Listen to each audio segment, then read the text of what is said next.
Chào mừng các bạn đã đến với TVT Movie. Hôm nay chúng ta sẽ cùng tìm hiểu tác phẩm Tiếu Ngạo Giang Hồ nhé. Giới thiệu tác phẩm. Tiếu Ngạo Giang Hồ là một tiểu thuyết kiếm hiệp của Kim Dung. Lần đầu tiên được phát hành trên Minh Báo từ ngày 20 tháng 4 năm 1967 đến 12 tháng 10 năm 1969. Tiêu đề Tiếu Ngạo Giang Hồ được đặt theo một bản nhạc cầm tiêu hợp tấu đóng vai trò trung tâm của tác phẩm. Tiếu Ngạo Giang Hồ được coi là một trong những tiểu thuyết đặc sắc nhất của tác giả. Bối cảnh. Nội dung bộ truyện xoay quanh những đề tài về tình bạn, tình yêu, sự dối trá, phản bội, những âm mưu và cả ham muốn quyền lực. Trung tâm của toàn bộ cốt truyện là nhân vật chính Lệnh Hồ Sung, đại đệ tử của trưởng môn phái Hoa Sơn Nhạc Bất Quần. Xuyên suốt câu chuyện, người đọc được dẫn dắt theo hành trình trở thành một kiếm khách lẫy lừng của chàng lãng tử này, đồng thời trải nghiệm những chứng kiến của Lệnh Hồ Sung đối với nhiều âm mưu tranh quyền đoạt vị trên giang hồ. Các diễn biến được phát triển dựa trên một bí kíp kiếm pháp truyền thuyết và sự liên hệ giữa các nhân vật với bí kíp đó.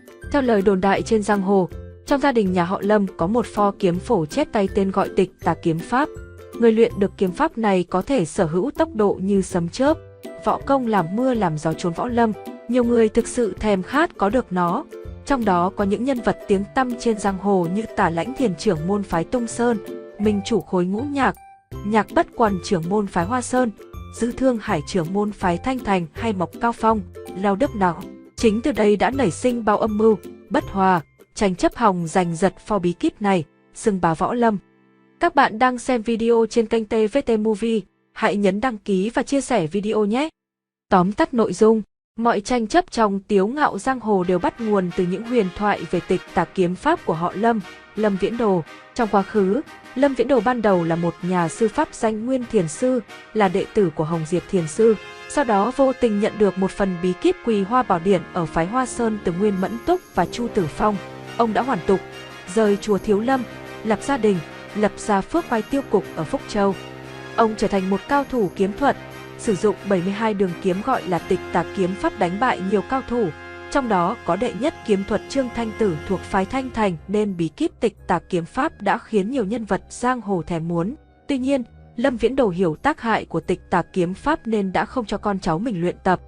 Đến đời cháu của Lâm Viễn Đồ là Lâm Chấn Nam, trưởng môn phái Thanh Thành là Dư Thượng Hải đã tàn sát cả Phước Oai Tiêu Cục, lấy cơ báo thù cho con trai y, bắt cóc hai vợ chồng Lâm Chấn Nam nhằm chiếm đoạt Tịch Tà Kiếm Phổ. Con trai của Lâm Chấn Nam là Lâm Bình Chi được giải cứu bởi Nhạc Bất Quần, người đứng đầu phái Hoa Sơn, một môn phái trong liên minh Ngũ Nhạc kiếm phái. Nhạc Bất Quần nhận anh làm đệ tử và cho truyền dạy kiếm pháp. Nhân vật chính của tiểu thuyết là Lệnh Hồ Sung, đại đồ đệ của Nhạc Bất Quần, một kiếm sĩ mồ côi, phóng khoáng nhưng nghĩa khí và có sở thích uống rượu. Khi xuống thành Hành Dương, anh đã cứu Nghi Lâm, Ni cô phái Hằng Sơn khỏi tay Điền Bá Quang.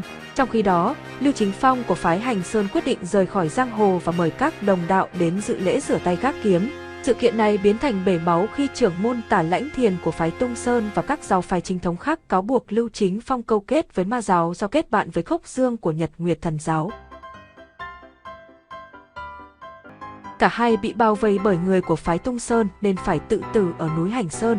Trước khi chết, cả hai đã cùng nhau chơi lần cuối khúc Tiếu Ngạo Giang Hồ, được sáng tác dựa trên khúc Quảng Lăng Tán từ đầu nhà Đường và nhờ Lệnh Hồ Sung lưu truyền hậu thế lại bản nhạc. Cũng đồng thời, ở núi Hành Sơn, vợ chồng Lâm Chấn Nam trước khi chết đã nhờ Lệnh Hồ Sung căn dặn Lâm Bình Chi không luyện tập bí kíp Tịch Tà Kiếm Phổ mà tổ tiên đã truyền lại. Sự xuất hiện của Lâm Bình Chi ở Hoa Sơn chia cắt mối quan hệ lãng mạn của Lệnh Hồ Sung đối với Nhạc Linh San, con gái của Nhạc Bất Quần, vì cô bắt đầu yêu Bình Chi. Thái độ vô tư của Lệnh Hồ Sung cũng khiến anh gặp rắc rối. Anh bị Nhạc Bất Quần phạt trên núi Sám Hối trong 1 năm. Ở đó, anh tình cờ phát hiện ra chạm khắc các kỹ thuật đấu kiếm trong một hang động và thực hành chúng. Vô tình làm quen không chỉ các kỹ năng của 4 kiếm phái kia mà còn biết cách chống lại chúng. Anh cũng gặp được thái sư thúc tổ của mình là Phong Thanh Dương, người truyền thụ lại cho anh Độc Cô Cửu Kiếm, bí kíp kiếm thuật tối thượng. Liên minh Ngũ Nhạc kiếm phái, mặc dù dường như thống nhất nhưng liên tục gặp rắc rối bởi mâu thuẫn giữa các thành viên của nó. Lệnh Hồ Sung bị lôi kéo vào cuộc xung đột nội bộ này và bị thương nặng trong khi giải cứu một số đệ tử Hoa Sơn bằng cách sử dụng Độc Cô Cửu Kiếm, bị Nhạc Bất Quần cho là không chính thống. Lệnh Hồ Sung sau đó gặp Đào Cốc Lục Tiên, những người cố gắng chữa trị những vết thương của anh theo phong cách kỳ lạ của họ, nhưng thất bại và làm cho vết thương trầm trọng thêm. Anh đi theo sư phụ đến Lạc Dương và gặp một bà lão chơi đàn, người hóa ra là một cô gái trẻ tên là Nhậm Doanh Doanh. Sau đó, Nhạc Bất Quần vì chán nản việc lệnh Hồ Sung thường xuyên kết giao với người lạ và những kẻ thấp hèn trong võ lâm nên đã bỏ rơi anh. Lệnh Hồ Sung giúp Nhậm Doanh Doanh khi cô bị tấn công bởi một số võ sĩ chính thống nên cô mang anh đến chùa Thiếu Lâm để chữa trị. Lệnh Hồ Sung cũng được sư trụ trì Thiếu Lâm thông báo về việc Nhạc Bất Quần đã công khai tuyên bố trục xuất anh khỏi phái Hoa Sơn. Các bạn đang xem video trên kênh TVT Movie, hãy nhấn đăng ký và chia sẻ video nhé! Lệnh Hồ Sung chìm vào tuyệt vọng vì anh bây giờ là một kẻ bị ruồng bỏ. Sau khi rời khỏi Thiếu Lâm, anh gặp gỡ Hướng Vấn Thiên, người được anh giải cứu từ hàng chục kẻ thù. Vấn Thiên trở thành anh em kết nghĩa với Hồ Sung và cùng anh đến một trang viên ở Hàng Châu. Để họ tìm thấy Nhậm Ngã Hành, cha của Nhậm Doanh Doanh, từng là thủ lĩnh của Nhật Nguyệt Thần Giáo nhưng bị lật đổ bởi Đông Phương Bất Bại. Nhậm Ngã Hành thoát khỏi nơi giam giữ bằng cách sử dụng lệnh Hồ Sung để thay thế, và anh học hấp tinh đại pháp của ông ta trước khi tự mình thoát ra.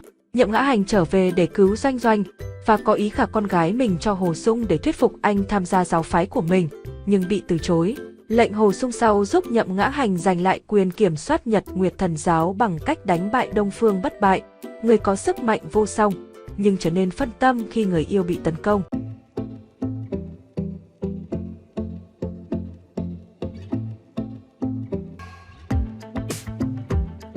Bởi vì anh từng giúp đỡ trưởng môn quá cố của phái Hàng Sơn, người bị sát hại một cách bí ẩn, lệnh Hồ Sung được bổ nhiệm làm người đứng đầu của phái. Sau đó, anh tham dự một cuộc họp đặc biệt của Ngũ Nhạc Kiếm phái theo lời kêu gọi của minh chủ Tả Lãnh Thiền. Tả Lãnh Thiền cố gắng đe dọa 4 phái kia phục tùng mình, nhưng Nhạc Bất Quần sử dụng Tịch Tà kiếm pháp để đánh bại và làm mù Tả Lãnh Thiền, trở thành minh chủ mới của liên minh trong sự kinh ngạc của tất cả mọi người.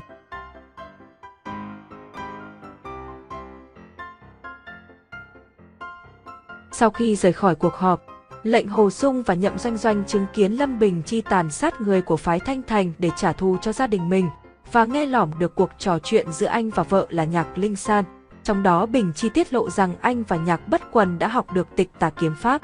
Thông qua điều này, Hồ Sung biết được người thầy có uy tín của anh thực ra là một kẻ đạo đức giả, người đã dựng lên một kế hoạch lợi dụng Lâm Bình Chi để chiếm lấy Tịch Tà kiếm pháp, và cả Bình Chi lẫn Bất Quần đều tự cung để học được nó. Cả vợ và con gái của Nhạc Bất Quần cuối cùng chết vì chồng của họ. Nhạc Bất Quần cố gắng giết Lâm Bình Chi, người biết được bí mật của mình và đang lặng lẽ lên kế hoạch trả thù. Cao trào của tiểu thuyết bắt đầu với các thành viên của Ngũ Nhạc Kiếm phái bị mắc kẹt trong hang động với các hình khắc do sự phản bội Nhạc Bất Quần, nơi họ tàn sát lẫn nhau do hoang tưởng và mất lòng tin. Nhạc Bất Quần sau đó bị đâm chết bởi như cô trẻ Nghi Lâm.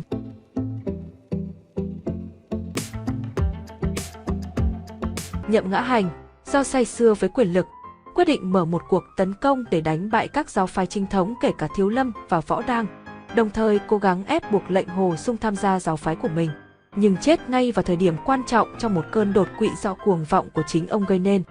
Nhậm Doanh Doanh được đề cử là lãnh đạo mới của Nhật Nguyệt Thần Giáo và cô tìm kiếm một thỏa thuận hòa bình giữa hai phía chính và tà của cộng đồng võ thuật. 3 năm sau đó, cô truyền lại quyền lãnh đạo cho Hướng Vấn Thiên và kết hôn với lệnh Hồ Sung.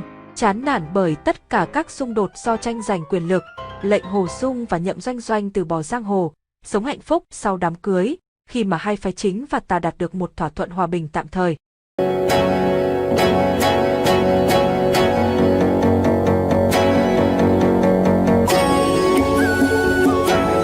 Cảm ơn các bạn đã xem video trên kênh TVT Movie, nhấn đăng ký kênh để ủng hộ và xem được những video mới nhất nhé.